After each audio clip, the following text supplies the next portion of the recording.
అందరికీ నమస్తే, నేను మీ స్వర్ణ. Welcome back to making with Swarna. Pepper chicken fry ఈ విధంగా చేస్తే ఒట్టి ముక్కలే తినేస్తారండి, అంత బాగుంటుంది.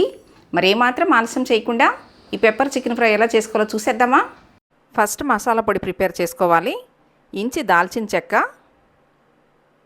ఒక 5-6 లవంగాలు, 3 యాలకులు, స్టార్ ఫ్లవర్ ఒకటి, స్టోన్ ఫ్లవర్ కొంచెం, ఒక 2 స్పూన్లు ధనియాలు, ఇందులో మిరియాలు ఒక 2 స్పూన్లు అండి, పెద్ద స్పూన్ తోటి 2 స్పూన్లు వేశాను, జీలకర్ర 1 స్పూను,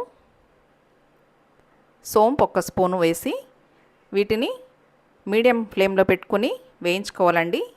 మంచి అరోమా వచ్చేంత వరకు వీటిని వేయించుకోవాలి. ఇప్పుడు మిక్సీ జార్లో వేసి ఫైన్ పౌడర్లా చేసుకోవాలి. ఇప్పుడు ప్యాన్లో ఆయిల్ పోసుకోవాలి.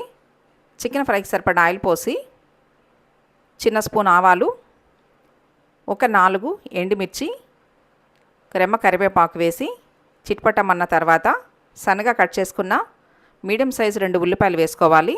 చాలా సన్నగా కట్ చేసి వేసుకోవాలి. ఇప్పుడు ఇందులో పొట్టు తీసిన ఒక 10 వెల్లుల్లి రెమ్మలు వేసుకోవాలి.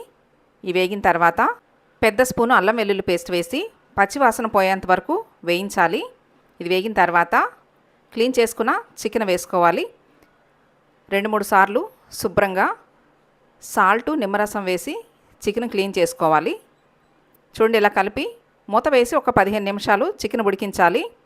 15 నిమిషాల తర్వాత చికెన్లో వచ్చిన వాటర్తోనే చికెన్ ఉడికింది కదండి. ఇప్పుడు ఇందులో మిక్సీ పట్టుకున్న మసాలా పొడి వేసుకోవాలి. మసాలా పొడి వేసి చికెన్కి బాగా పట్టేలాగా, ప్రతి ముక్కకి పట్టేలాగా చక్కగా ఇలా కలుపుకోవాలి. ఇలా కలుపుకొని ఒక 5 నిమిషాలు మళ్ళీ మూత వేసుకోవాలి. మూత వేసి ఉడికిస్తే మసాలా ఫ్లేవర్ చికెన్కి బాగా పట్టుద్ది. ఇప్పుడు ఇందులో చిన్న స్పూను పసుపు, 2 స్పూన్లు సాల్టు, ఒక చిన్న స్పూను కారం వేసుకోవాలి. ఎక్కువ స్పైసీ వద్దనుకుంటే కారం స్కిప్ చేసేయొచ్చండి.